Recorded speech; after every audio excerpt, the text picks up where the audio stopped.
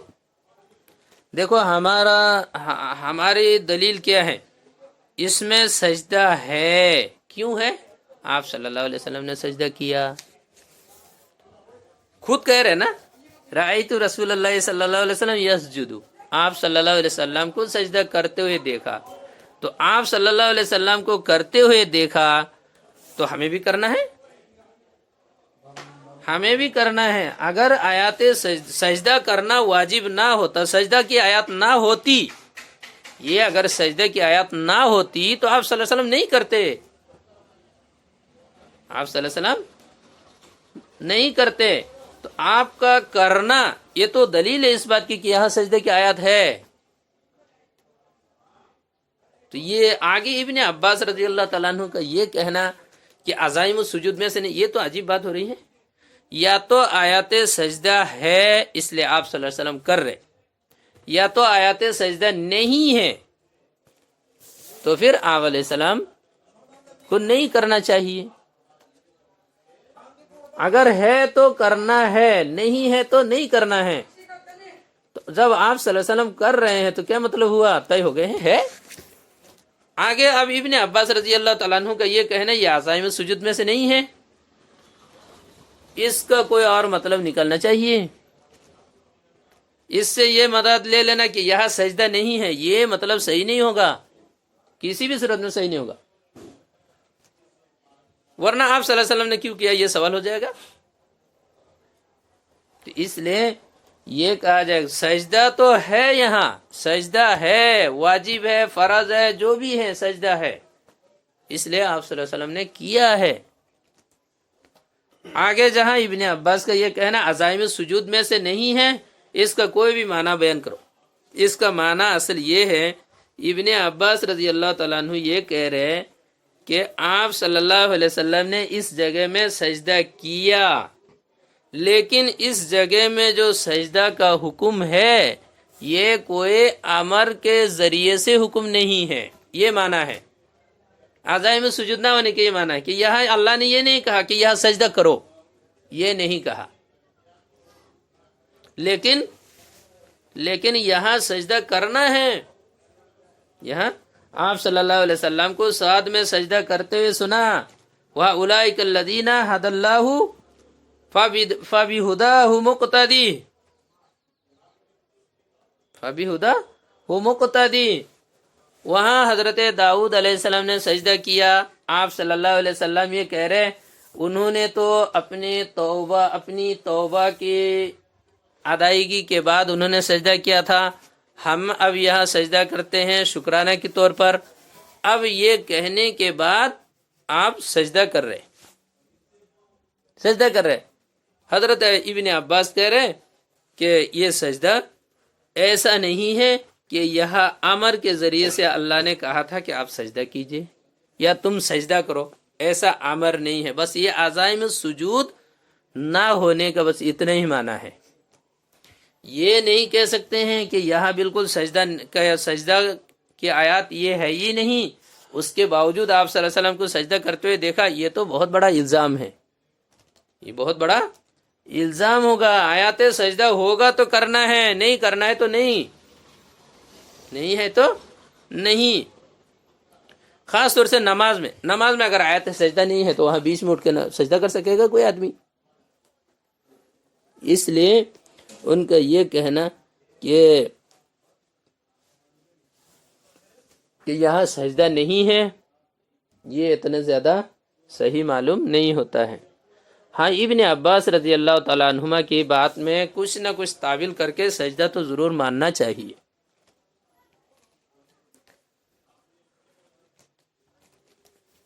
ایک یہ ہو گیا. اس میں بھی انصاف اور فیصلہ کے یہ ہیں، بلکہ امام شافعی رحمۃ اللہ علیہ سے بھی کچھ بات ایسی منقول ہے کہ رہ گئے سجدہ نماز کے معاملے میں. نماز کا معاملہ نماز میں اگر ہو تو یہاں سجدہ نہ کرے، خارج نماز میں اگر ہے تو سجدہ کر لے تاکہ اختلاف ختم ہو جائے.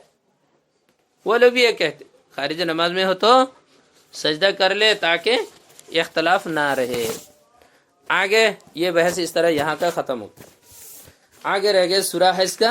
سورہ حج میں 2 سجدے ہیں وہ لوگ کہتے ہیں، اور حضرت عقبہ ابن عامر رضی اللہ تعالیٰ عنہ کی حدیث پیش کی ہے۔ ہم لوگ کہتے ہیں ایک ہی سجدہ ہے۔ اس سلسلے میں علی صاحب شوافی اور حنابلہ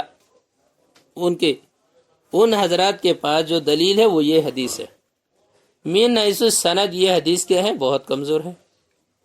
امام ترمذی لیس اسنادہ بالقوی، سند کے اعتبار سے حدیث بہت کمزور ہے، لیکن اس کے باوجود انصاف یہی ہے کہ ان کے پاس تو کچھ نہ کچھ دلیل ہے، ہمارے پاس اس سلسلے میں کچھ دلیل نہیں ہے۔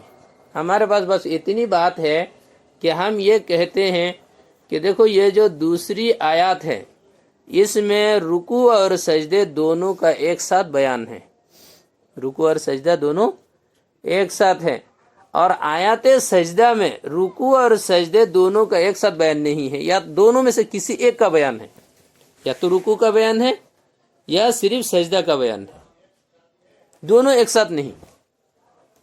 جہاں دونوں ایک ساتھ آتا ہے وہاں نماز مراد ہے، وہاں نماز کے سجدے اور نماز کے رکوع مراد ہے۔ جہاں الگ الگ ہیں وہاں یہی سجدہ آیات سجدہ مراد ہے۔ یہ بس اتنی بات ہم لوگ کہتے ہیں، لیکن میرے خیال میں یہ کوئی اتنی مضبوط بھی نہیں ہے۔ جب صحابی خود کہہ رہے اللہ کے رسول علیہ السلام سے پوچھا تو آپ صلی اللہ علیہ وسلم نے خود بتایا کہ یہاں 2 صورت ہیں، 2 سجدے ہیں، اگر دونوں کو نہیں کرنا ہے تو پھر اس صورت کو پڑھنا نہیں چاہیے۔ فلا یقرأہما، ان دونوں سجدے کو نہ، اگر سجدے نہیں کرنا ہے تو ان دونوں آیاتوں کو نہ پڑھے۔ یہ تو سخت وعید ہو رہی، اگرچہ حدیث سند کے اعتبار سے کچھ کمزور ہے لیکن پھر بھی ایک دم کچھ بھی نہیں ہے کہ مقابلے میں تو کچھ ماننا ہی پڑے گا۔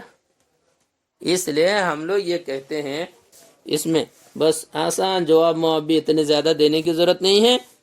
یہ کہتے ہیں کہ دوسرا سجدہ جو ہے یہ اگرچہ واجب نہیں ہے لیکن پھر بھی اس میں سجدہ کرنا چاہیے۔ اس میں کیا کرنا چاہیے؟ سجدہ کرنا چاہیے۔ خارج نماز میں ہو تو اس میں سجدہ کرنے میں تو کوئی حرج ہے ہی نہیں، کچھ سوال ہی نہیں ہے، کرنا چاہیے، کرو، اختلاف سے بچ گئے۔ ایک اگر نماز کے اندر ہے تو کیا کرے؟ یہاں اصل اختلاف اس میں آئے گا، وہاں بھی ہم نے بتایا تھا، وہ لوگ بھی یہ کہیں گے سواد میں سجدہ نہیں، اگر کسی نے کیا تو گناہ کیا، کہیں کچھ نہیں، لیکن نماز کے اندر اگر سجدہ کا ہو یہ مسئلہ پیش آتا ہے کہ وہاں کیا کرے، تو اس کے بارے میں وہاں ہم نے بتایا تھا کہ نماز کے اندر اگر ہے تو وہاں بھی سجدہ کا انتظام کرنا چاہیے، اس کی صورت کیا ہے؟ اس میں خاص طور سے ہمارے یہاں یہ مسئلہ ہے کہ جب آیات سجدہ میں پہنچے یا آیات سجدہ پڑھ لے تو وہاں کیا کر لے؟ سجدہ کی نیت سے رکوع کرے۔ ان کے لیے بھی ابھی ہم نے بتایا تھا کہ وہاں بھی کرنا چاہیے، خارج نماز میں ہے تو کرنا ہی چاہیے سب کو تاکہ اختلاف ختم۔ نماز کے اندر ہے تو خاص شوافی کو بھی، حنابلہ حنفیہ کو بھی، سب کو یہ کرنا چاہیے، جہاں بھی اختلاف ہو رہی ہے وہاں رکوع کر لو اور رکوع میں سجدہ کی نیت کر لے۔ اس میں آگے یہ مسئلہ صرف امام کی نیت بھی کافی ہے، مقتدی کے الگ سے نیت کی بھی ضرورت نہیں، مقتدی کے لیے الگ سے نیت کی بھی ضرورت نہیں ہے۔ امام نے نیت کر لی، امام نے نیت کی ہے سجدہ کی، بس ہو گیا، یہ کافی ہے، یہ نیت کافی ہے، بس رکوع کر دے ہیں سجدہ ہو گیا۔ اس میں یہ صورت ہے کہ جہاں آیات سجدہ تلاوت کرے اور وہاں اگرچہ ہمارے یہاں سجدہ واجب نہیں ہے پھر بھی وہاں پہنچنے کے بعد کیا کر لینا چاہیے؟ سجدہ کر لینا چاہیے، نماز کے اندر بھی، اور رکوع کر لینا چاہیے بنیت سجدہ، تو رکوع بھی ادا ہو گیا اور اس کے ساتھ ساتھ یہ سجدہ بھی ادا ہو گیا۔ اس میں ایک مسئلہ یہ ہے، آیات سجدہ میں پہنچنے کے بعد چاہے یہاں ہو چاہے کہیں اور ہو، آیات سجدہ تلاوت کرنے کے بعد فوراً اگر سجدہ نہیں کرے گا تب مولوی صاحب نماز نہیں ہوگی۔ فوراً سے مراد زیادہ سے زیادہ 3 آیات، تو 3 آیات سے کم، 3 آیات سے کم تک میں سجدہ کرنا ضروری ہے۔ اگر 3 آیات مکمل کرنے کے بعد سجدہ کر رہے پھر یہ سجدہ کافی نہیں ہے، نماز واجب الیادہ ہوگی، نماز واجب الیادہ رہے گی، نماز کو دوبارہ پڑھنا پڑے گا یہ واجب ترک کرنے کی وجہ سے۔ تو یہ مسئلہ ہے کہ 3 آیات تلاوت کرنے سے پہلے سجدہ کر سکتے ہیں، تو بہتر یہ ہے یہ آیات پڑھتے ہی فوراً کرو، آیات پڑھتے ہی فوراً سجدہ کرے۔ کچھ لوگ ایسا کرتے ہیں کہ آیات سجدہ تو تلاوت کر لی ہیں لیکن اس کے بعد بہت اور پڑھتے جا رہے، اس کے بعد جا کر سجدہ کر رہے۔ یہ مستقل قصہ پیش ہے ہمارے ساتھ، ہم نے کسی نے ایسا کیا، ہم نے پوچھا بھائی ایسا کیوں کرتے ہیں، ایسا کیا آپ نے؟ تو پھر اس نے جواب دیا کہ ہمارے والد صاحب بھی ایسے کرتے ہیں۔ میں نے کہا تمہارے والد تو جاہل ہے، وہ تو حافظ ہے، صرف کچھ جانتا نہیں، تو جاہل ہے وہ کیا جانتا ہے، وہ تھوڑی وہ ہوگا۔ مسئلہ دیکھو، مسئلہ تو یہی ہے کہ جائز نہیں ہے۔ تو مولوی صاحب ہم لوگوں نے وہ نماز 2 بار ہم نے پڑھی ہے، وہ نماز ہم نے 2 بار پڑھی ہے، تو اور نہ جانے ہم تو ہر نماز میں نہیں تھے، نہ جانے کتنی جگہ میں اس نے ایسے ہی پڑھایا ہے۔ اس دن ہم شریک تھے، اس دن ہم نے اس کو دوبارہ پڑھوایا۔ تو یہ حافظ لوگوں کو یہ مسئلہ بھی معلوم ہونا چاہیے۔ سجدے سہو کے جو مسائل ہیں وہ بہت کیا ہیں، سجدہ تلاوت کے جو مسئلے ہیں وہ بھی بہت اہم ہیں۔ جیسے سجدہ سہو کے مسائل اہم ہیں، ایسے سجدہ سہو کے مسائل بھی، سجدہ تلاوت کے مسائل بھی خاص طور سے حافظوں کے لیے بہت اہم ہے رمضان میں، ورنہ گڑبڑ ہوتا ہے۔ اس کی آسان صورت یہ ہے، مسئلہ معلوم نہ ہونے سے کیا کہ بس آیات تلاوت کرتے فوراً کرو، اس میں آگے پیچھے کچھ مت کرو۔ بہرحال یہ جو 2 مسئلہ ہیں مختلف ہی، ایک تو حکم کے بارے میں اور ایک تعداد سجدات کے بارے میں، یہ دونوں بات بتا دی ہیں۔ امام ترمذی علیہ رحمہ حکم کے بارے میں تو زیادہ وہ نہیں کریں گے، تعداد کے بارے میں بیان کریں گے، تعداد کے بارے میں ہی پورے خلاصہ۔